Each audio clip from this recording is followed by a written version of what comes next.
नमस्कार, स्वागत है आप सभी का न्यूज लाइन में और मैं हूं आपके साथ विपनेश माथुर। न्यूज लाइन में आज हम बात करेंगे आम आदमी पार्टी की। आपकी अंदरूनी कलह की वजह से हालात ये हो गए हैं कि पार्टी के फाउंडर मेंबर एक के बाद एक पार्टी का साथ छोड़कर जाने लगे हैं। पार्टी में सिर्फ केजरीवाल की ही चल रही है। जो भी केजरीवाल का विरोध कर रहा है उसे पार्टी से बाहर किया जा रहा है। आपके हालात के बाद तो यही लग रहा है कि इस पार्टी का हाल भी जनता पार्टी जैसा होने वाला है।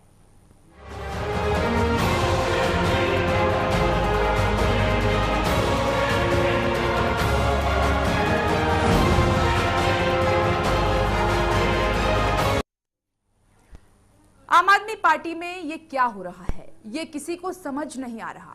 जिस तेजी से आवाजें उठ रही हैं, विरोध हो रहा है, उसी तेजी के साथ पार्टी गिरती भी जा रही है।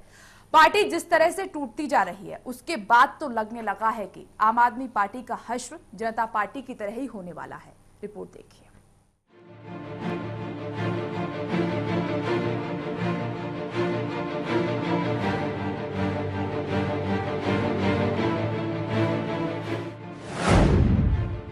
आप में अंदरूनी कलह,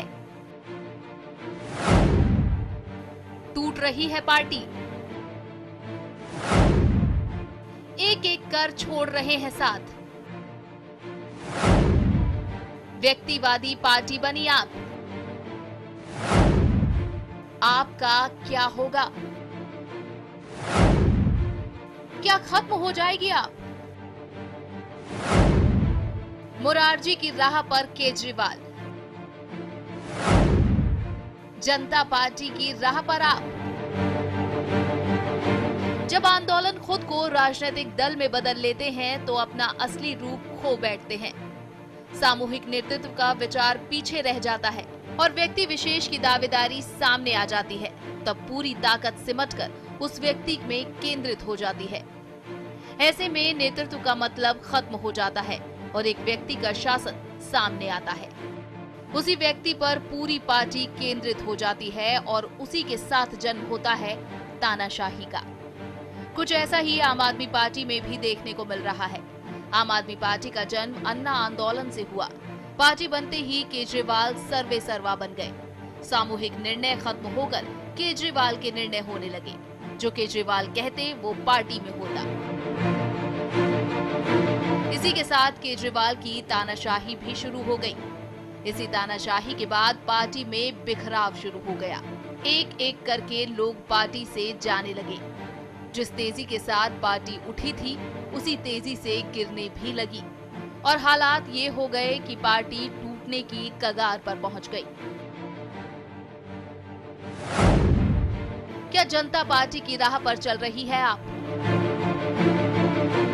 आम आदमी पार्टी की ही तरह जनता पार्टी का जन्म भी आंदोलन से हुआ था। जेपी आंदोलन के बाद जनता पार्टी के नाम से राजनीतिक पार्टी बनाई गई। जयप्रकाश नारायण ने मोरारजी देसाई को प्रधानमंत्री बनाया, लेकिन मोरारजी देसाई उनकी बिल्कुल नहीं सुनते थे। कई बार कोशिश की कि दोनों में सुलह हो जाए, लेकिन जेपी समझ गए थे कि लाख कोशिशों के बाद भी मोरारजी उनकी नहीं सुनेंगे। दोनों में बात नहीं बनी और पार्टी में टूट शुरू हो गई और एक वक्त ऐसा आ गया कि पार्टी खत्म ही हो गई। लगभग वही हाल आम आदमी पार्टी का भी हो रहा है। जेपी की भूमिका अन्ना हजारे के पास चली गई और केजरीवाल बन बैठे आपके मोरारजी। अब देखना यह है कि केजरीवाल जनता पार्टी के हश्र से कुछ सबक लेकर आपको बचा पाते हैं या नहीं, क्योंकि अगर आप फेल हो गई तो फिर बीजेपी और कांग्रेस का विकल्प ढूंढने में सालों लग जाएंगे। प्रदीप नरानिया के साथ ब्यूरो रिपोर्ट, चैनल 1 न्यूज।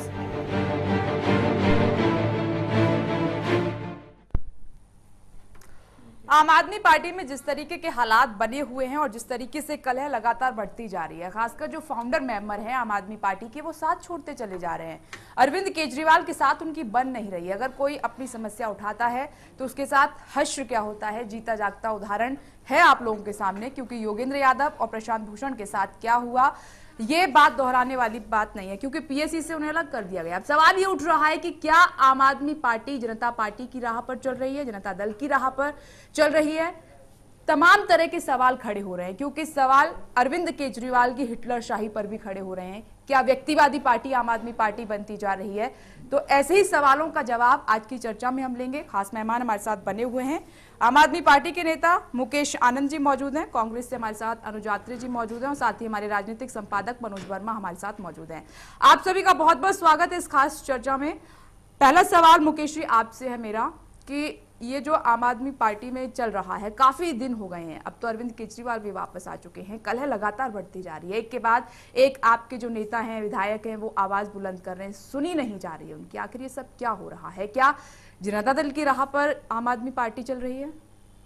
देखिए, अभी तक जो भारत में राजनीति होती थी उसमें ये होती थी कि एक आदमी ने कह दिया, बाकी सब चुपचाप बैठ गए।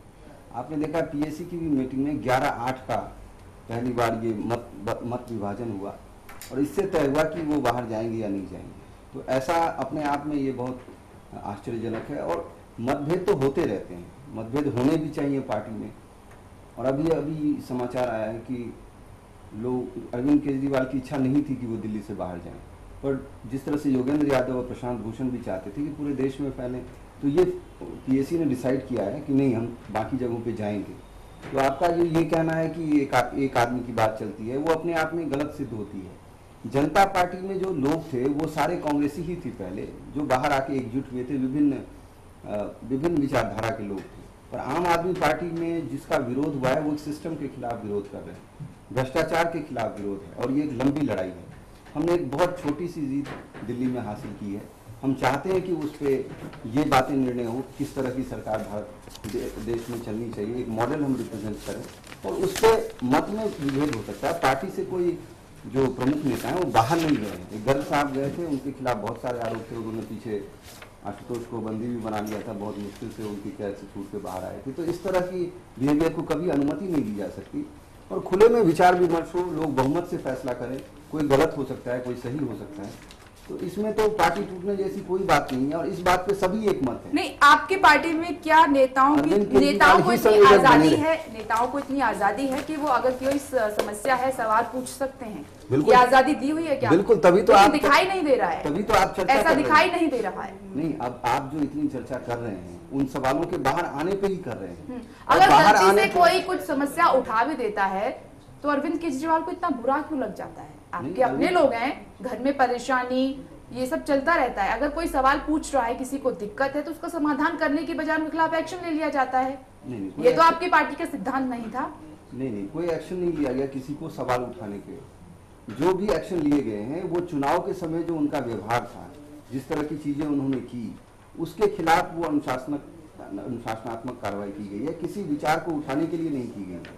विचार के उठाने के लिए तो स्वतंत्र हैं। आज भी सारे लोग अपने विचार व्यक्त कर रहे हैं। आज भी एक बहुत बड़ा प्रदर्शन गाजियाबाद में भूमि अधिग्रहण बिल के खिलाफ था, जहां कुमार विश्वास जी और संजय सिंह जी सब वहां मौजूद थे।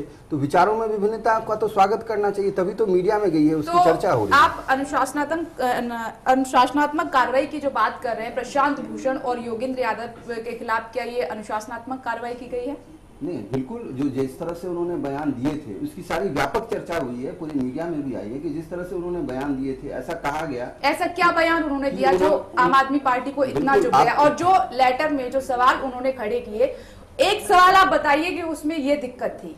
नहीं, उन्होंने ऐसे कौन से सवाल पूछ लिए जो उनको इतनी बड़ी सजा दी थी? उनके पीएससी से बाहर कर दिया गया, आरोप थे। अब उनको पार्टी से बाहर निकालने की चर्चा चल रही है। कोई चर्चा नहीं है, उनको कुछ और जिम्मेवारी देने की चर्चा चल रही है। नहीं, एक सवाल कि ये सवाल उन्होंने गलत पूछ लिया, ये अपने दायरे से बाहर जाकर पूछ लिया उन्होंने। और ये फाउंडर मेंबर हैं आपकी पार्टी के। बिल्कुल फाउंडर मेंबर हैं, लेकिन उनके खिलाफ आरोप ये था कि वो नहीं चाहते थे कि दिल्ली में पार्टी जीते, और पार्टी के विरोध में उन्होंने कुछ बयान दिए। ये उनके खिलाफ पहला आरोप था, जिसके बारे में सबूत पेश किए गए। उसके बाद पीएससी में वोटिंग हुई, ये बात सबको मालूम है। और वहाँ पे इस बात पे सब एक मत थे कि अरविंद केजरीवाल के खिलाफ किसी को कोई शिकायत नहीं है। पीएससी से जाने के लिए वे स्वयं भी तैयार थे, लेकिन लोकतांत्रिक प्रक्रिया अपनाई गई ताकि ऐसा ना लगे कि एक व्यक्ति के इशारे पर ये सारा काम हो रहा है। तो ये बिल्कुल लोकतांत्रिक प्रक्रिया है। कुछ सही हो सकता है, कोई उससे सहमत और असहमत हो सकते हैं, लेकिन एक नतीजा तो निकालना पड़ेगा। अगर ज़्यादातर लोग आपके खिलाफ हैं तो उन्होंने स्वीकार किया कि हम एक साइड हो जाते हैं, आप अपना निर्णय लीजिए। और उनकी जो मांगे थी पूरे देश में इसको जाना चाहिए, उसको स्वीकार किया गया। लोग जा रहे हैं, संगठनात्मक स्तर पे कार्रवाई हो रही है, उसके लिए तो कोई विरोध नहीं है। ठीक है मनोज जी, कहीं ऐसा तो नहीं है कि आम आदमी पार्टी में अलग अलग विचारधारा रखने वाले लोग हैं? समाजवादी विचारधारा से योगेंद्र यादव आते हैं, एनजीओ विचारधारा से केजरीवाल आते हैं, तमाम जितने भी नेता जुड़े हैं उनकी अलग अलग विचारधाराएं रही हैं, जैसा कि जनता दल में देखने को मिला था। क्या इसी वजह से ये समस्या विचारधारा क्या होती है? देखिए एनजीओ बैकग्राउंड से रहे हैं, इसमें हंसने वाली कोई बात नहीं है मुकेश। अक्सर आप गंभीर बातों को हंसकर टाल जाते हैं, ये भी अच्छा नहीं लगता है। नहीं, ये टर्म मुझे समझ नहीं। जी मनोज जी, देखिए ऐसा है कि समय समय पर भारतीय राजनीति में प्रयोग होते रहते हैं। जनता पार्टी का जिक्र आपने किया, जनता पार्टी बनी थी, वो कांग्रेस के विकल्प के रूप में भी देश में बनी थी पार्टी, और विभिन्न विचारधाराओं को लोग उसमें एक मंच पर आए थे। उसके टूटने की वजह दोहरी सदस्यता थी कि भाई जो जनसंघ से लोग उस पार्टी जनता पार्टी में शामिल हुए थे या मिलकर सरकार उन्होंने बनाई थी, दोहरी सदस्यता की आरएसएस के साथ वो लोग संबंध अपना रखेंगे या जनता पार्टी में शामिल रहेंगे, मुख्य रूप से विषय वो था, वो वैचारिक विषय था जिस पे जनता पार्टी टूटी। कि मेरा मानना यह है किसी भी पार्टी का विभाजन या किसी भी पार्टी में जो विवाद खड़े होते हैं वो उसके नीतिगत विचारधारा और जो सिद्धांत होते हैं उसको लेके खड़े होते हैं, फंड को लेके खड़े होते हैं और महत्वाकांक्षा को लेके खड़े होते हैं। मतलब महत्वाकांक्षा तात्पर्य मेरा किसी व्यक्ति या नेता की महत्वाकांक्षा अपनी अपनी होती है। अब जो 15 में चुनाव हुआ और या हम आम आदमी पार्टी की बात करें तो ये भी एक पार्टी जो है वो एक प्रयोग है भारतीय राजनीति में। वो कांग्रेस और बीजेपी का वैकल्पिक प्रयोग हम कह सकते हैं। दिल्ली में एक कुछ लोगों ने मिलकर किया जो भ्रष्टाचार के खिलाफ अन्ना हजारे के आंदोलन से निकले और विभिन्न मैं विचारधारा तो उनकी नहीं कहूंगा, लेकिन समाज में जो बुराइयां हैं, चाहे भ्रष्टाचार हो या महंगाई हो या दूसरे विषय हो, उनके खिलाफ वो लामबंद थे, पूंजीवाद के खिलाफ लामबंद थे। ऐसे लोग अन्ना हजारे के नेतृत्व में भ्रष्टाचार विरोधी आंदोलन के कारण एक मंच पर आए और उन्होंने अपनी राजनीतिक एक पार्टी बनाई। अब जो पार्टी में जो कुछ हो रहा है दिल्ली में सत्ता में आने के बाद, मुकेश भाई उस बात से सहमत नहीं होंगे, लेकिन बात ये कोई दूसरा नहीं कह रहा है। पार्टी के दो महत्वपूर्ण नेता प्रशांत भूषण और योगेंद्र यादव ने जो सवाल उठाए हैं वो भी पारदर्शिता से पार्टी में जो फैसले लिए जाते हैं उसको लेकर, फंड को लेकर, नीति सिद्धांतों को लेकर, स्वराज को लेकर, जिसपे अंदर इन लोगों के बीच डिबेट होती रही है कि हम पार्टी ऐसी बनाना चाहते हैं। और इसमें थोड़ा बहुत तड़का, मैं तड़के शब्द का इस्तेमाल कर रहा हूं, महत्वाकांक्षा का भी लग गया है। कुछ लोगों को लगता है भाई हमको भी कुछ मिलना चाहिए था, राजनीति में आए हैं तो, और वो स्वाभाविक है, कोई भी राजनीतिक कार्यकर्ता होता है वो एक उम्मीद करता ही है। तो मुझे लगता है कि भविष्य जो इस पार्टी का है, अगर केजरीवाल और इस पार्टी के दूसरे जो नीति रणनीतिकार हैं उन्होंने संभल के फैसले नहीं लिए तो शायद हो सकता है कि खासा नुकसान आने वाले समय में इस पार्टी को। मनोज जी, लेकिन समानताएं भी कई नजर आ रही हैं। जैसे जेपी आंदोलन से ये जनता दल निकलकर सामने आया और अन्ना आंदोलन से ये आम आदमी पार्टी सामने निकल कर आई, और कुछ जो विचार हैं या फिर जो नीतियां रही हैं या नक्शे कदम पर जिस तरीके की कुछ समानताएं नजर आ रही हैं, ये उसी तरीके से उसी राह पर आगे बढ़ रही है। जनता पार्टी का जो गठन हुआ था वो काफी हद तक आप राजनीतिक वैचारिक विकल्प के तौर पर कह सकते हैं कि उसमें कई राजनीतिक दल आए थे। अन्ना हजारे के आंदोलन में से जो आम आदमी पार्टी निकली है, इसमें से मेरे ख्याल कोई भी शायद राजनीति में नहीं रहा है। अरविंद केजरीवाल भी राजनीति में नहीं थे, प्रशांत भूषण भी राजनीति में नहीं थे, योगेंद्र यादव भी राजनीति में नहीं थे, शाजिया इल्मी भी राजनीति में नहीं थी, कुमार विश्वास भी राजनीति में नहीं थे। ये लोग कहीं ना कहीं, आप एनजीओ कह रही हैं, एनजीओ हो सकता है या सामाजिक संगठन हो सकते हैं, उनके जरिए समाज के विभिन्न मुद्दों को लेकर अपने अपने ढंग से कार्य कर रहे थे। और इन्होंने अन्ना हजारे के आंदोलन के जरिए भ्रष्टाचार के खिलाफ एक मुहिम देश में चलाई और इनको लगा कि भाई हम अब सामाजिक स्तर पर नहीं लड़ सकते, लिहाजा राजनीति में सीधे उतरा जाए, और दिल्ली में वो उतरे। ठीक है, उस तरीके से राजनीतिक विचारधारा सबकी अलग अलग थी जनता दल में, और अब यहाँ पर अलग अलग विचारधारा, चाहे वो पत्रकारिता के क्षेत्र से, लेकिन विचारधारा अलग अलग, तभी आज तालमेल नहीं बैठ रहा है। विचारधारा का मैं इसमें वो नहीं मानता इतना पुट जितना मैं मुद्दों का मानता हूं। जैसे योगेंद्र यादव चाहते हैं पार्टी का विस्तार हो, केजरीवाल और उनके कुछ लोग चाहते नहीं साहब दिल्ली पर फोकस करिए। हो सकता है प्रशांत भूषण की यह राय कि साहब आप फंड की जानकारी तो वेबसाइट पर डालते हो, उसके खर्चों की जानकारी भी डालो। ये प्रशांत जी का अपना मत हो सकता है, पार्टी में दूसरे लोग इससे सैद्धांतिक रूप से सहमत होंगे लेकिन शायद ओपनली कहना नहीं चाहते होंगे। तो मुझे लगता है इस पार्टी के भीतर विचारधारा से के बजाय जो नीतिगत मत थे, जो नीतिगत मुद्दे थे जिसके आधार पे आम आदमी पार्टी का गठन हुआ था, उसी को लेकर पार्टी के ही कुछ नेता भीतर ये सवाल उठा रहे हैं। ठीक है, अनुज आत्रे जी से जवाब ले लेते हैं। अनुज आत्रे जी, जिस तरीके से आम आदमी पार्टी में जो सब कुछ चल रहा है, आप भी देख रहे हैं तस्वीर में क्या क्या नजर आ रहा है, क्या लग रहा है आपको, क्या सोच रहे हैं आप कि इस पार्टी का क्या हश्र होने वाला है भविष्य में जाकर? देखिए, इस पार्टी का हश्र तो जो भी होगा ये एक पूर्व अनुमानित है। अभी मैं कहना इसको बहुत एक जल्दी कहूंगा, पर जो भी होगा इसका, क्योंकि अब ये पार्टी दिल्ली में सरकार चला रही है, इनकी पार्टी की जो भी उठापटक होगी, जो भी इनके ऊपर दबाव पड़ेगा, उसका कहीं ना कहीं सरकार की कार्यप्रणाली पे इनके ऊपर असर आएगा। उसका खामियाजा हमारी दिल्ली की जनता को भुगतना पड़ेगा। तो ये बहुत ही एक दुर्भाग्यपूर्ण आ गया है कि एक ऐसी पार्टी के हाथ में सत्ता चली गई है कि जिनको राजनीतिक अनुभव नहीं है और जो उस चीज में अभी भी लोगों के अनुभव से उस चीज को सीखने के प्रयास नहीं कर रहे हैं। अगर उनमें एक दो चार लोग कुछ अगर अच्छी सोच रख रहे हैं और उसको चीज को पॉजिटिव लेकर के आ रहे हैं तो उनकी आवाज को दबा दिया जाता है, उनको बाहर निकाल दिया जाता है, क्योंकि वो सरकार में शामिल नहीं है और वो सरकार के कामकाज में अगर वो चाह रहे हैं कि भी ठीक है, पार्टी में अगर प्रशांत भूषण जी आज की डेट में अगर उनको ये पार्टी से बाहर निकालने की तैयारी कर रहे हैं, शायद ये भूल रहे हैं इस बात को कि आम आदमी पार्टी के गठन के लिए सबसे ज्यादा अगर योगदान रहा तो वो प्रशांत भूषण और योगेंद्र यादव का रहा। ठीक है, अरविंद केजरीवाल इन्होंने एक चेहरा बनाकर के सामने रखा, जिस प्रकार अन्ना आंदोलन में अन्ना हजारे जी एक चेहरा थे, उसके पीछे एक पूरी टीम लगी हुई थी। इस प्रकार आम आदमी पार्टी में अरविंद केजरीवाल एक चेहरा थे, पर ये नहीं है कि एकला चलो वाला काम था, उनके पीछे बहुत बड़ी टीम थी। कि जनता पार्टी की राह पर आम आदमी पार्टी चल रही है? देखिए, जनता पार्टी की राह पर अगर ये चल देंगे तो हम कहेंगे कि फिर भी इसमें थोड़ा सा कुछ लोग ये ठीक रहेंगे। ये तो जनता पार्टी की राह पर भी नहीं चल पाएंगे, आप देखिएगा इनका उससे भी बुरा हश्र होगा। जनता पार्टी में जितने भी लोग थे, जितने भी उनकी पार्टी के गठन के समय थे, वे सब लोग राजनीतिक थे, राजनीतिक सूझ रखते थे, सरकार चलाना जानते थे, उनमें फिर भी समझ थी। ये तो उस लेवल तक भी नहीं पहुंच पाएंगे और उनसे भी बुरा हश्र इनकी पार्टी का होने जाना है, जो कि आप देश के और दिल्ली की जनता के सामने और आप लोगों के सामने आने वाला है। वजह क्या मान रहे हैं आज ये समस्या जो उत्पन्न हो रही है आम आदमी पार्टी में, इतनी जल्दी सरकार बने हुए ज्यादा वक्त नहीं हुआ है, क्या वजह मान रहे हैं? क्या विचारधाराएं सबकी अलग अलग है, अलग अलग फील्ड से आते हैं, कोई बैंकिंग के फील्ड से आ रहा है, कोई सॉफ्ट विचारधारा रखता है, हिंदुत्व के खिलाफ नहीं है, वो हिंदुत्व के बारे में एक जो सॉफ्ट कॉर्नर है, जैसे हम बात करें कुमार विश्वास की, वो कई बार पीएम की तारीफ भी करते नजर आए हैं, कोई पत्रकारिता के क्षेत्र से है, कोई समाजवाद के क्षेत्र से है, योगेंद्र यादव की बात करें, और ये एनजीओ के क्षेत्र से आते हैं अरविंद केजरीवाल। तो क्या ये वजह आप मान रहे हैं कि सबकी अलग अलग विचारधारा इसीलिए ये सब समस्याएं उत्पन्न हो रही हैं? देखिए, इस बारे में अभी हमारे आदरणीय मनोज जी ने बहुत अच्छी बात कही। ये इसमें सबसे बड़ा कारण ये है कि इनको किसी को आभास नहीं था कि हमें दोबारा इतनी जल्दी सत्ता मिल जाएगी और इतनी बड़ी जो है भारी बहुमत से सत्ता मिल जाएगी। अब जो लोग विधायक चुने गए उनमें से कुछ लोग मंत्री चुने गए और कुछ लोगों को अभी ये आगे आगे धीरे विधायक से भी इनका काम नहीं चल रहा, उनको और भी जो है एक गिदर पट्टी देने जा रहे हैं, जो कईयों को दिए भी है। 21 विधायकों को उन्होंने संसदीय सचिव नाम का एक बहुत बड़ा वो दे दिया है। अब रहे सवाल दूसरे लोगों का जो विधायक नहीं चुन के आए, वो अपने आप को इनसे ऊपर समझते हैं। अब उनकी महत्वाकांक्षा कैसे शांत होगी? ये एक महत्वाकांक्षा का सबसे बड़ा मुद्दा है जिसको लेकर के इनके सामने एक बहुत बड़ी वो आएगी, क्योंकि अभी उनको ना तो ये पार्टी में केजरीवाल जी जो है वो चाहते हैं कि हर चीज मेरे हाथ में रहे, सरकार का कंट्रोल तो मेरे हाथ में आ ही गया, पार्टी का भी कंट्रोल मेरे हाथ में रहे, ताकि माइन इज राइट वाली बात चलती रहे, जो मैं बोलूं वही ठीक है, अगर जो कुछ बोल रहे हैं, क्योंकि अभी इस समय उनकी सरकार चल रही है, वो मुख्यमंत्री हैं, तो निश्चित तौर पे इनका प्रभाव पार्टी पे और बड़ा हो गया है। कोई उनके सामने बोलना नहीं चाहेगा।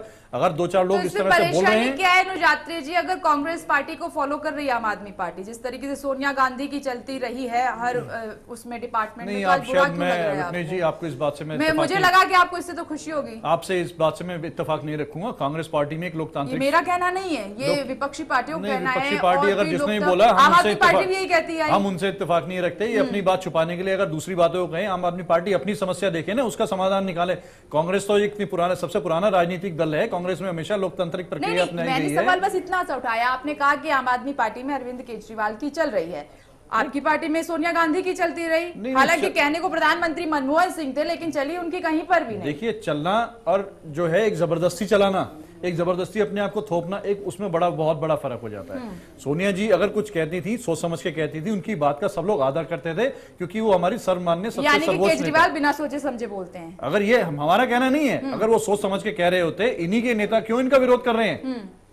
इन्हीं की पार्टी के नेता जो केजरीवाल जी से भी शायद उनका ओहदा इनसे ऊंचा ही रहा होगा पार्टी के गठन में, उनसे कहीं कोई कम योगदान नहीं रहा होगा प्रशांत भूषण जी का और योगेंद्र यादव जी का, उनसे ज्यादा ही योगदान रहा है। चाहे आर्थिक रूप से देखा जाए प्रशांत भूषण जी ने कितना इनको पार्टी को वो दिया, और अगर कहीं सूझबूझ रखी जाए या अपनी आपसी इनकी समझ की बात रखी जाए, फाउंडर मेंबर है उनको दबाया जा रहा है इनकी पार्र्टी में, जो बाद में नेता आए हैं नए उनको ऊपर मतलब उनसे किया जा रहा है। ये फाउंडर मेंबर नहीं है। केजरीवाल जी अब ये सोच रहे हैं कि भाई ठीक है, ये जो पुराने 10-5 लोग हैं किसी तरह से इनको बाहर कर दिया जाए, ताकि अब बाकी जितने भी विधायक चुन के आए हैं उनका इनका कोई लेवल ही नहीं है, वो तो इनसे बहुत जूनियर हैं। ये इनसे कहीं ना कहीं बराबरी के हैं, अगर सीनियर नहीं भी मानते तो इनके बराबरी के हैं। इनके आगे कहीं ना कहीं केजरीवाल जी को दबना पड़ेगा, वहां कहीं ऐसा इशू नहीं है। यानी कि अपना रास्ता आसान बनाने की अपना रास्ता आसान बनाना चाह रहे हैं, कोई भी ऐसा नहीं चाह रहे कि जिसके सामने इनको थोड़ा सा जवाबदेही होना पड़े। आज जितने भी 67 विधायक हैं, 67 में से एक भी ऐसा विधायक नहीं है जो केजरीवाल जी के सामने खड़े होकर के उनसे कुछ पूछ सके, क्योंकि उनका वो दायरा नहीं है। पर ये सीनियर लोग हैं इनकी पार्टी के, इनका दायरा है, इनका ओहदा है, ये इनसे पूछ सकते हैं, इनके ऊपर उंगली उठा सकते हैं, इसलिए इनके ये अखर रहे हैं।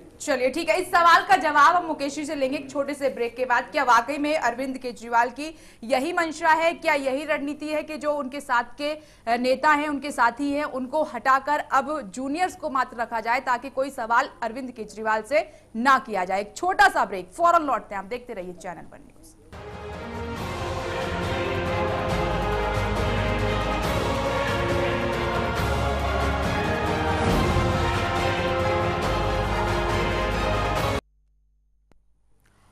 आज हम चर्चा कर रहे हैं कि आम आदमी पार्टी का अब क्या होगा, क्योंकि जिस तरीके के संकेत मिल रहे हैं वो भविष्य के लिए आम आदमी पार्टी के लिए ठीक नहीं है। मुकेश जी, सवाल उठाया है जिस तरीके से अनुज आत्रे जी ने कि अरविंद केजरीवाल अपनी राह आसान करने के लिए सीनियर नेताओं को हटा रहे हैं। देखिए, 2-3 चीजें, एक मनोज जी ने बहुत अच्छी बात कही कि जो यहाँ के नेता हैं वो गैर राजनीतिक बैकग्राउंड से, और योगेंद्र यादव और प्रशांत भूषण पहले भी बहुत बड़ी हस्ती थे जबकि आम आदमी पार्टी अस्तित्व में भी नहीं थी। हमारे मित्र कांग्रेस के हैं, उन्होंने भी कहा। सोनिया गांधी बहुत सोच समझ के बोलती हैं, और जिस तरह की हम बात करें जनता पार्टी का जैसे उदय हुआ था तो इमरजेंसी के टाइम के बाद हुआ था, जिस तरह से लोकतंत्र का इन्होंने इमरजेंसी में सम्मान किया था, और इसी सोच समझ के चलते आज मनमोहन सिंह को सम्मान आया हुआ है कोयला घोटाले में। तो ये सब चीजें तो हैं ही जो आप देख रहे हैं। कांग्रेस का जो जिस तरह की बैकग्राउंड इन्होंने बनाया, उसी के विद्रोह में एक तरह से आम आदमी पार्टी आई। आम आदमी पार्टी के लिए यूनाइटिंग फैक्टर भ्रष्टाचार है।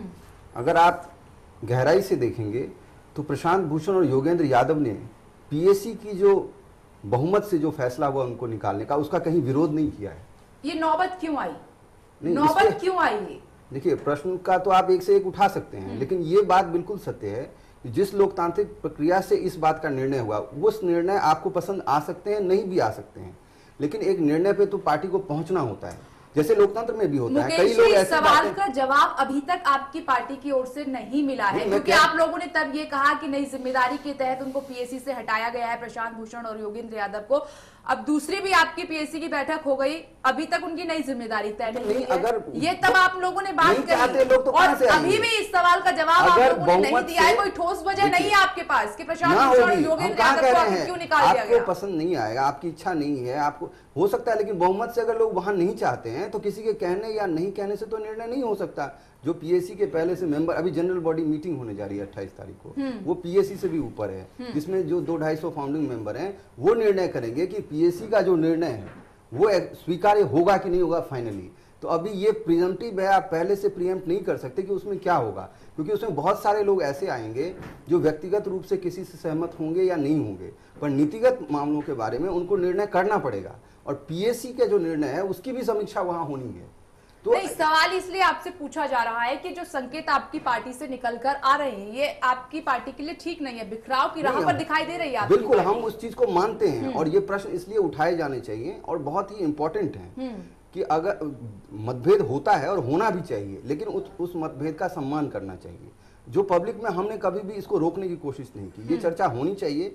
और इस चर्चा में सबसे महत्वपूर्ण बात यह है कि जिनके खिलाफ भी ये कार्रवाई की गई है, आप उससे भले ही सहमत ना हो, वो उससे असहमत नहीं है। ये हमारे लिए बहुत संतोष की बात है कि उनको इस बात से कोई आपत्ति नहीं है कि अरविंद केजरीवाल मुख्यमंत्री हैं और वो संयोजक भी रहे। इस बात का वो स्वागत करते हैं, समर्थन करते हैं। अगर अरविंद केजरीवाल इतना ही महत्वपूर्ण ये मानते हैं तो प्रशांत भूषण ने मिलने का समय मांगा था, आखिर क्यों नहीं दिया गया? क्या अब तक समय नहीं मिला अरविंद केजरीवाल को? जो पुराने साथी होते हैं, जो कदम पे कदम मिलाकर चले हैं, हर मुसीबत में साथ दिया है, उनके लिए समय नहीं है अरविंद केजरीवाल के पास? उन्होंने कहा छोटे नेताओं को भेज देते हैं उनकी बेइज्जती करने के लिए, इंसल्ट करने के लिए कि जाइए आप बात करके आइए। क्या जो आप खुद फील करके देखिए मुकेश जी, आपके साथ के लोग हैं, आपके साथ अगर कुछ अनबन है और आप छोटे स्तर के लोगों को भेज रहे हैं वहां पर बातचीत करने के लिए, तो ये शोभा देगा क्या? नहीं, उन्होंने कहा आप खुद फील करके देखिए इस बात को। हम फील नहीं, राजनीति में आपको तार्किक तरीके से अपनी बात रखनी होती है। ये कोई इमोशनल मेलोड्रामा नहीं चल रहा है कि आप क्या फील कर, मैं हो सकता है कुछ फील कर रहा हूँ, लेकिन जो मेजोरिटी के वहाँ लोग हैं, की कोई कद्र नहीं है। आप ये कहने की कोशिश कर सकते हैं पार्टी में इमोशंस की कोई कद्र नहीं है, ये आप किरण बेदी बहुत अच्छी हैं, लोगों की जनता ने यहाँ डिसाइड किया कि नहीं अरविंद केजरीवाल जीतेंगे। आप उससे सहमत हो सकते हैं, नहीं सहमत हो सकते हैं, वो एक निर्णय है। पर्सनली मैं फील कर सकता हूं कि नहीं उन्हीं को होना चाहिए, आप फील कर सकते, स्वतंत्र हैं, लेकिन एक निर्णय आता है जो जनतांत्रिक निर्णय है और टेक्निकल रूप से आपको उसको स्वीकार करना पड़ेगा। आप कॉफी टेबल पे बैठ के उस पर रो सकते हैं, उसका मजाक उड़ा सकते हैं, उस पर आपको दुख हो सकता है। अब कई लोग कहते हैं कि आज अगर इलेक्शन हो जाए तो बीजेपी को उतनी सीट नहीं मिलेगी, लेकिन आप क्या करेंगे? मीडिया का नहीं है मुकेश जी, ये कोई मीडिया का नहीं है। मीडिया की बात नहीं कर रहा हूं, मैं अपनी बात कर रहा हूं। मुझे व्यक्तिगत रूप से किसी बात के लिए खेद हो सकता है, मुझे हो सकता है कि मुझे वहां क्यों नहीं पहुंचाया गया, लेकिन अगर मेजोरिटी नहीं चाहती है, योगेंद्र यादव तो मैं क्या करूं? मुझे तो उस निर्णय को स्वीकार करना पड़ेगा, इसलिए सवाल उठा। नहीं, खेद तो होता ही, दुख सबको होता है, ठीक है, लेकिन आपको एक मेजोरिटी के निर्णय की व्यवस्था, आपने कहा पारदर्शी होनी चाहिए, आपको पारदर्शी तरीके से हटा दिया गया, उन्होंने उसका स्वागत किया। पारदर्शिता दिख नहीं रही है पार्टी नहीं, वहां पारदर्शिता नहीं आ रहे हैं। 11/8 का इलेक्शन हुआ, अपने अपने मत सबने व्यक्त किए, उन्होंने भी अपनी वोटिंग की, उसके बाद उन्होंने उसको स्वीकार किया कि कोई हर्ज नहीं है, हमें कोई और जिम्मेवारी दी जाए हम करेंगे। ठीक है, मनोज जी सवाल उठ रहा है कि क्या अरविंद केजरीवाल अपने सीनियर जो साथी हैं उनको इसलिए हटाने की कोशिश कर रहे हैं ताकि कोई सवाल रेज ना कर पाए, कोई सवाल उठा ना पाए, उनसे पूछ ना पाए? जाहिर सी बात है कि जूनियर लेवल पे तो हिम्मत होती नहीं है, साथ के ही लोग सवाल पूछ सकते हैं। अब देखिए, ये विषय तो अंदर किसे रखें किसे नहीं रखें, ये किसी पार्टी का अपना आंतरिक विषय होता है, लेकिन पार्टी में कुछ लोग हमेशा ऐसे होते हैं जिन्हें हम विदुर की श्रेणी में रख सकते हैं या विभीषण की श्रेणी में रख सकते हैं कि जब वो सच बोलते हैं तो अच्छा नहीं लगता है, सच कड़वा होता है, और जब सच कड़वा होता है तो किसी ना किसी रूप में उसका विरोध होता है। विभीषण को भी लंका से रावण ने निकाला और विदुर को भी महाभारत समझाते रहे, लेकिन महाभारत हुई। मुझे लगता है कि आम आदमी पार्टी में इस समय योगेंद्र यादव और प्रशांत भूषण जी विदुर की भूमिका निभा रहे हैं। मैं विभीषण वाली बात नहीं कह रहा हूं, विदुर की भूमिका निभा रहे हैं, वो समझा रहे हैं नीतिगत मुद्दों पे क्या सही है क्या गलत है। उन्हें निकाला, बहुमत से निकाला, ठीक है, वो आंतरिक विषय है, लेकिन मुझे इसमें एक छोटी सी चीज जो लग रही है वो ये लग रही है कि प्रशांत भूषण जी और योगेंद्र यादव जी दोनों एक बहुत अनुभवी सामाजिक कार्यकर्ता रहे हैं।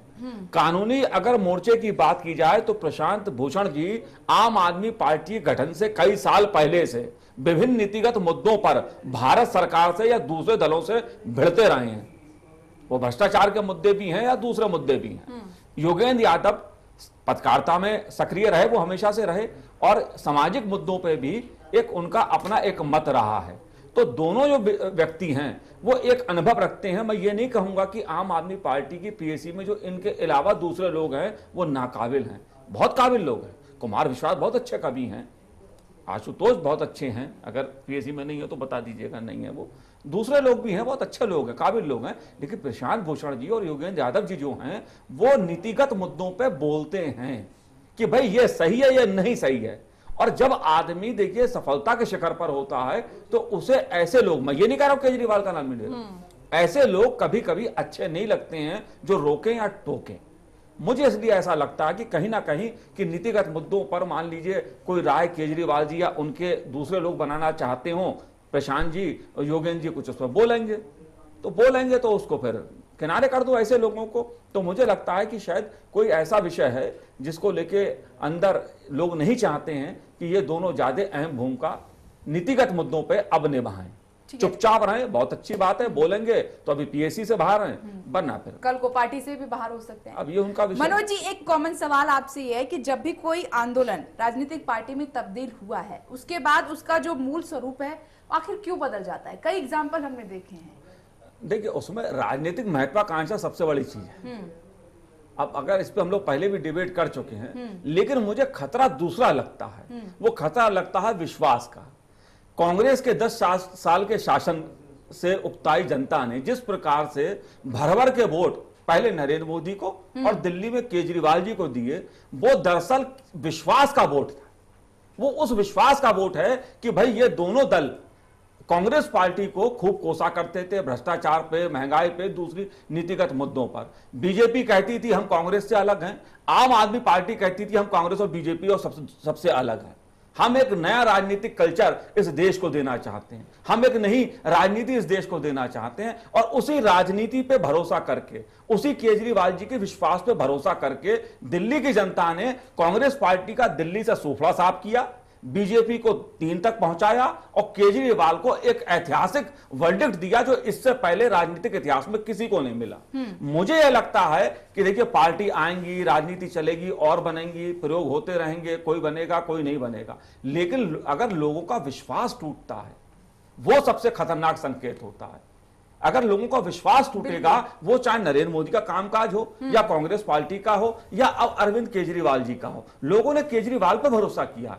अगर मान लीजिए दूसरा जो हम कहें प्रशांत भूषण या योगेंद्र यादव को हम बात कहें या दूसरे लोगों को कहें, अगर वो इसी प्रकार सवाल उठाते रहे और इसी प्रकार के विवाद सामने आते रहे तो जनता ये मानने लगेगी कि जैसा हम बीजेपी या दूसरे दलों में देखते हैं उसी प्रकार का कल्चर हमें आम आदमी पार्टी से प्राप्त हो रहा है। तो निश्चित रूप से जनता का मोह भंग होगा। वो ना केजरीवाल जी के लिए अच्छा होगा, ना देश की राजनीति के लिए अच्छा होगा, ना दिल्ली के लिए अच्छा होगा। तो मुझे खतरा वो विश्वास का लग रहा है। जाहिर सी बात है, सवाल इसलिए भी उठ रहा है क्योंकि दिल्ली की जनता ने कांग्रेस और बीजेपी से अलग एक अलग तस्वीर में आम आदमी पार्टी को देखा था। ईमानदारी के रूप में, जिस तरीके से पारदर्शिता के रूप में, विकास के रूप में कि आम आदमी पार्टी करेगी, लेकिन जिस तरीके से आम आदमी पार्टी अब बीजेपी और कांग्रेस एक बात मैं कहना चाहता हूं, जो प्रशांत भूषण जी की चिट्ठी है, मैं उसमें और कुछ नहीं पढ़ूंगा। एक बात इसमें उन्होंने उठाई, देखिए जो कथनी करनी का अंतर वो दिखा रहे हैं कि भाई आप सत्ता में आने से पहले आरटीआई के तहत आप बीजेपी कांग्रेस से सूचना का अधिकार या जानकारी का अधिकार चाहते थे। वो सवाल प्रशांत भूषण ने उठाया, भाई वो अधिकार आप क्यों लागू नहीं कर रहे हो? तो आप जो सत्ता में आने से पहले कहते हो और सत्ता में आने के बाद उसको जो क्रियान्वयन नहीं कर रहे हो, जो आप कथनी करनी में अंतर का संदेश दे रहे हो, प्रशांत भूषण, योगेंद्र यादव उसी मुद्दे पर सचेत कर रहे हैं केजरीवाल को। बिल्कुल। और अगर केजरीवाल जी शायद नहीं समझेंगे तो नुकसान हो सकता है किसी भी रूप में उठाना पड़े।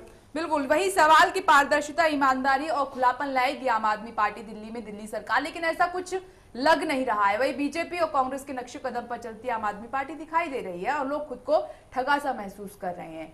अनुज आत्रेय जी, जिस तरीके से आम आदमी पार्टी में फैसले लिए जा रहे हैं और लोग अगर कोई सवाल उठाते हैं तो उनको कैसे दरकिनार किया जा रहा है, क्या व्यक्तिवादी पार्टी में कन्वर्ट होती जा रही है आम आदमी पार्टी? नहीं, कन्वर्ट होने की बात कहने की आवश्यकता नहीं, ये निश्चित तौर पे व्यक्तिवादी पार्टी ही है आम आदमी पार्टी। और केजरीवाल जी इसको पूरा निश्चित करने में लगे हुए हैं कि अगर कहीं कोई कमजोरी रह रही है उनका उसमें एक अधिकार रहने में, तो उसको वो पूरा करने में एक इस एजेंडा की तरफ चल पड़े हैं। और आप आने वाले समय में देखिएगा, अब ये केवल 2-3 आदमी ही रह गए हैं जिससे उनको खतरा है, वरना सब उनसे ऐसे हैं कि जो उनके सामने बोल नहीं सकते, क्योंकि ये सीनियर मोस्ट आदमी हैं, इनका अपना प्रभाव है, इनका केजरीवाल के ऊपर भी प्रभाव है और केजरीवाल इनके सामने नहीं बोल सकते हैं, तो इनको ये अखर रहे हैं। और किसी न किसी तरह से केजरीवाल जी चाह रहे हैं कि इनको धीरे धीरे साइडलाइन कर दिया जाए। जैसा अभी बात चल रही थी कि कहीं से कहीं इनको और जिम्मेदारी दी जाएगी।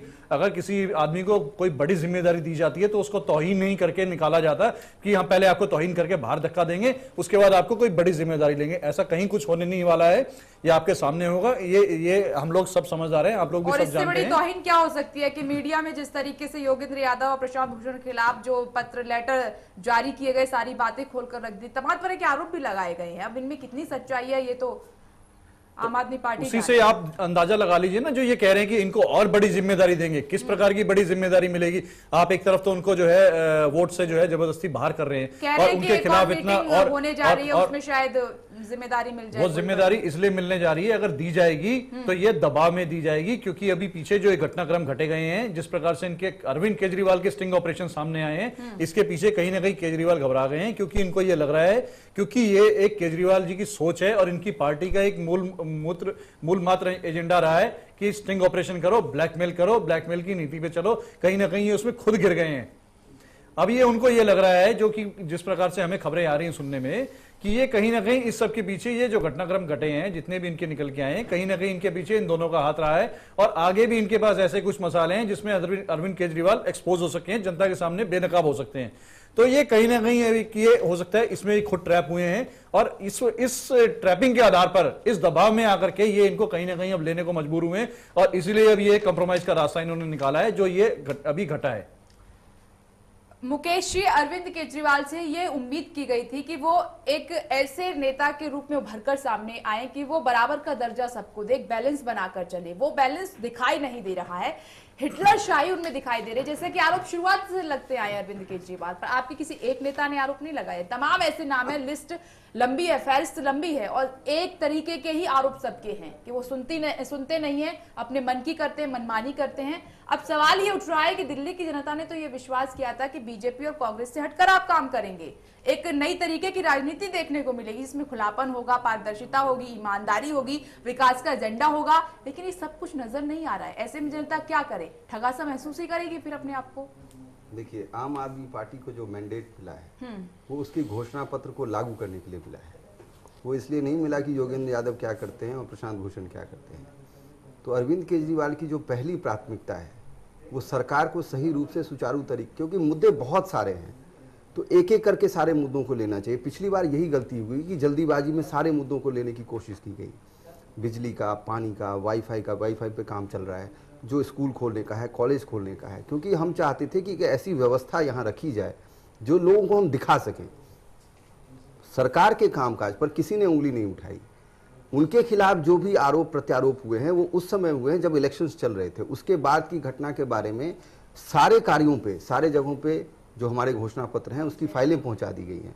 हमारे मित्र कांग्रेस के हैं, बीजेपी के भी होंगे, बहुत सारे लोग होंगे, उनका ये अधिकार है कि हमें सचेत रखें, हमें इन घटनाओं के बारे में जानकारी देते रहें जहां हम ना गिरें। हम उनका धन्यवाद करते हैं। लेकिन जो सरकार का फोकस है, और सरकार पूरी तरह फोकस्ड है, इसलिए आप देखेंगे कि सरकार से कोई कंट्रोवर्सी नहीं आ रही। मंत्री अपना काम कर रहे हैं, जितने लोगों को जो जिम्मेवारी दी गई है। और अरविंद केजरीवाल, जहां पे इन लोगों का विरोध था कि आप देश में जाएं, उनका ये मत था कि हमने जो मैंडेट पाया है, जो लीडरशिप मिली है, वो इसलिए मिली है कि दिल्ली में हम काम करके दिखाएं।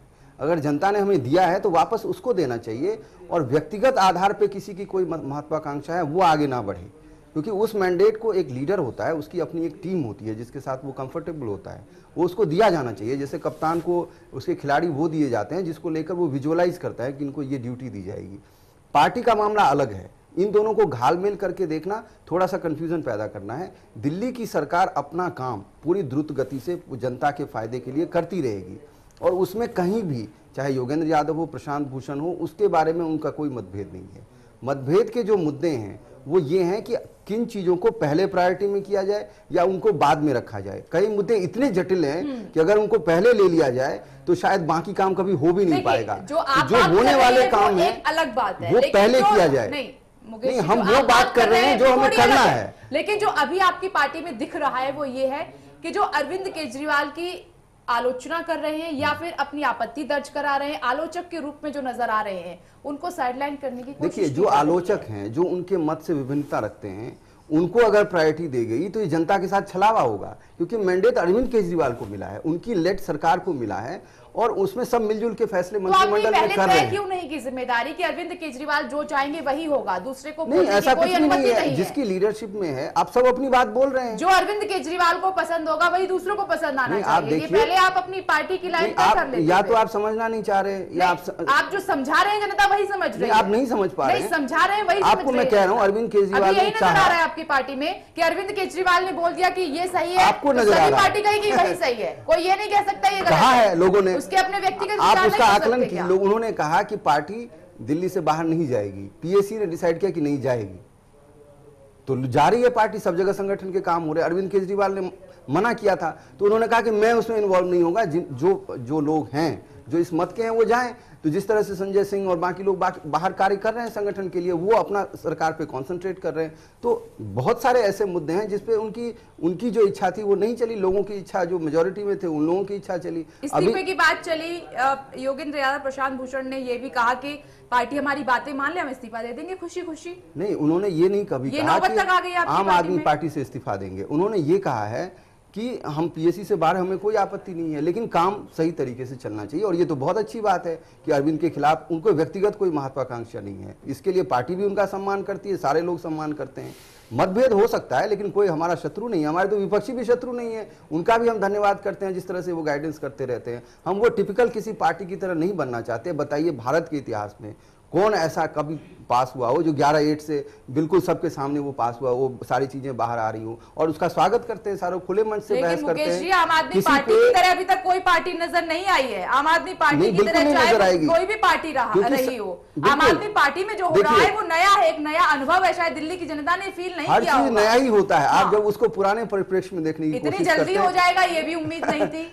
नहीं, इतनी जल्दी हो जाएगा ये कितने अच्छे काम हुए हैं और होंगे, उसका भी आपको अनुभव लोगों को दे रहे हैं। शायद ये अनुभव कभी देखिए जहन में आया भी नहीं होगा लोगों। हर आदमी का इस चीज को देखने का निराशावादी और आशावादी पक्ष होता है। अगर आप अच्छी चीजों को देखेंगे तो अच्छा लगेगा, जो बुरी चीजों को ही सिर्फ देखेंगे तो आपको बुरा लगेगा। केजरीवाल अपने नजरिए से दिखाने की कोशिश कर रहे हैं कि आप मेरे उनका अधिकार है, जैसे आपका अधिकार है। नजरिए से देखिए, जैसे आपका नजरिया नहीं हो सकता, नहीं, जनता का नजरिया होगा। जैसे उन्होंने अभी तक संयोजक पद से इस्तीफा नहीं जो आपका नजरिया और मेरा नजरिया वो फाइनल नहीं है, हम अपनी बात व्यक्त कर रहे हैं। असली फैसला तो जनता करेगी।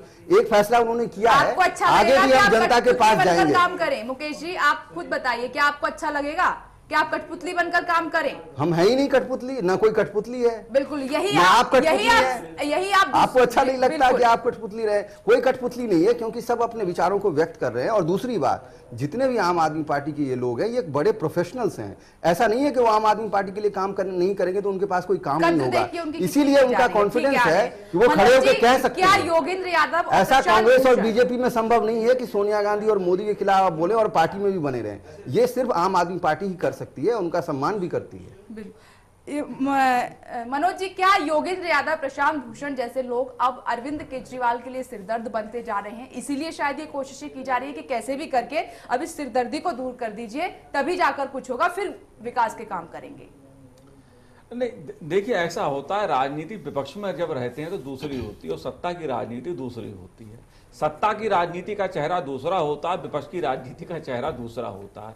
विपक्ष में हम जो चीज करते हैं वो बड़ी आदर्शवादी और सिद्धांतवादी हो सकती हैं, और जब सत्ता में आते हैं तो सत्ता की व्यवहारिकता जब पता लगती है और सत्ता की जो चुनौतियां होती हैं और महत्वाकांक्षा की जो चुनौतियां होती हैं कार्यकर्ताओं की या दूसरे नेताओं की, उसके आधार पर चीजें तय होती हैं। अब सिरदर्द बन रहे हैं नहीं बन रहे हैं ये कहना अभी मुश्किल है, और इस पे कोई टिप्पणी हमारा कहना भी ठीक, मेरा कहना भी उचित नहीं होगा इस पे कि वो सिरदर्द बन रहे हैं। लेकिन जो बात मैंने कही कि नीतिगत मुद्दों पर आम आदमी पार्टी में जितने बेहतर ढंग से, मैं ये नहीं कह रहा दूसरे लोग काबिल नहीं है, जितने बेहतर ढंग से प्रशांत भूषण और योगेंद्र यादव अपनी बात खुलेपन से रखते हैं, वो शायद कहीं ना कहीं मुझे लगता है कुछ लोग नहीं चाहते हैं कि इनको इतनी छूट दी जाए कि ये पार्टी की नीतियों को प्रभावित करें भविष्य में।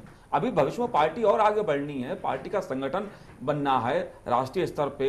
इस संगठन का कौन वो होगा या अरविंद केजरीवाल ही देखेंगे, फिर उसका राज्यसभा का मामला आएगा कि राज्यसभा का क्या वो करना है।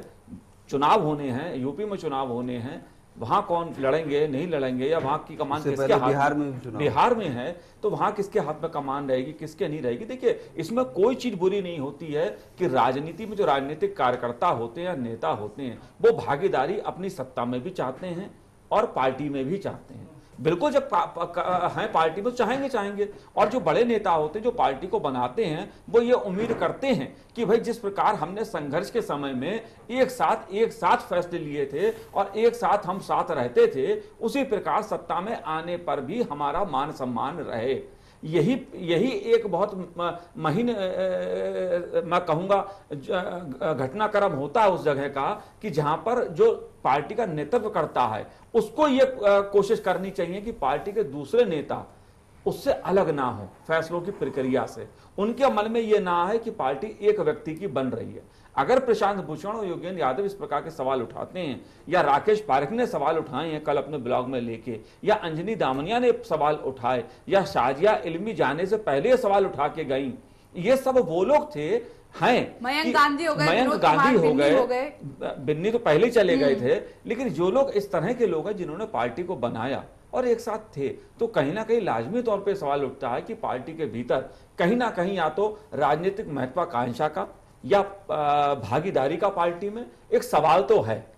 अब वो सवाल किस तरह से सुलझाते हैं केजरीवाल जी, ये उनकी योग्यता क्षमता मनोज पर जी, निर्भर क्या करता है। इन नेताओं को ये आभास तो नहीं हो गया कि अरविंद केजरीवाल ठीक उसी तरीके की भूमिका निभा रहे हैं जैसे आरजेडी में लालू जी हैं, जेडीयू में नीतीश कुमार हैं, समाजवादी पार्टी में मुलायम सिंह है, कि ये लोग नहीं रहे तो फिर पार्टी का कोई अस्तित्व नहीं रह जाएगा? जाहिर सी बात है कि वो भूमिका में है ये तीनों नेता। देखिए, अगर तरीके से अरविंद मुझे ऐसा लगता है कि केजरीवाल जी ने देश की राजनीति को देखते ही अपने साथियों के साथ मिलकर आम आदमी पार्टी का निर्माण इसलिए किया कि भाई एक नई तरह की राजनीति हम दे सकें।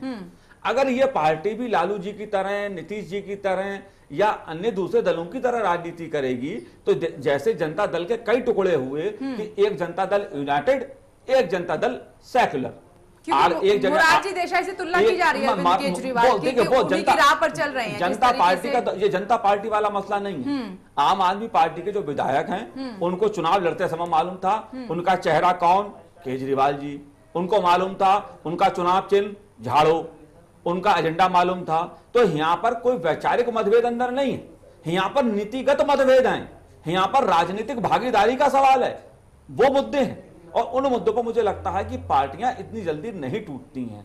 विधायकों का एक बहुत बड़ा वर्ग उनके साथ है, केजरीवाल के साथ है, मुझे नहीं लगता। लेकिन जो बात है, अगर मान लीजिए नहीं माने तो हो सकता है कि मैंने जैसा कहा जनता दल यूनाइटेड, जनता दल सेकुलर, कहीं समाजवादी पार्टी बन गई, कहीं आरजेडी बन गई। तो हो सकता है इस प्रकार से कुछ छोटे छोटे ग्रुप भविष्य में अगर चीजें नहीं सुलझी तो हो सकता है बन जाए। जैसे हमने देखा कि अभी पटेल नगर पर जो कार्यालय है आम आदमी पार्टी का, योगेंद्र यादव के समर्थन में जो बैनर लेके, जो पोस्टर लेके प्रदर्शन हुआ, उस पर क्या लिखा था? आम आदमी पार्टी यूनाइटेड। ये नारा था कि वो आम आदमी पार्टी को यूनाइटेड देखना चाहते हैं। लेकिन कुछ लोग दबे स्वर में कह रहे थे ये भविष्य का भी नाम हो सकता है। अब ये तय केजरीवाल जी और उनके लोगों को करना है कि क्या देश की जनता को, दिल्ली जनता को उसी प्रकार की परंपरागत राजनीति मिलेगी जो अविश्वास, आपसी कटुता, आपसी झगड़े, आपसी महत्वाकांक्षा पे चलती है, या एक नई राजनीति मिलेगी जिसमें कार्यकर्ताओं और आम कार्यकर्ताओं को और उन नेताओं को भागीदारी मिलेगी जिन्होंने पार्टी का निर्माण किया। चलिए, वक्त की कमी है, चर्चा को यही खत्म करना होगा। आप सभी का बहुत बहुत शुक्रिया चर्चा में शामिल होने के लिए। अब देखने वाली बात ये होगी कि आम आदमी पार्टी में जो कलह चल रही है कितनी जल्दी दूर होती है, और दिल्ली की जनता से जो वादे करके अरविंद केजरीवाल सत्ता में आए हैं उन वादों पर कब काम करना शुरू होगा। फिलहाल इतना ही। आप देखते रहिए चैनल 1 न्यूज।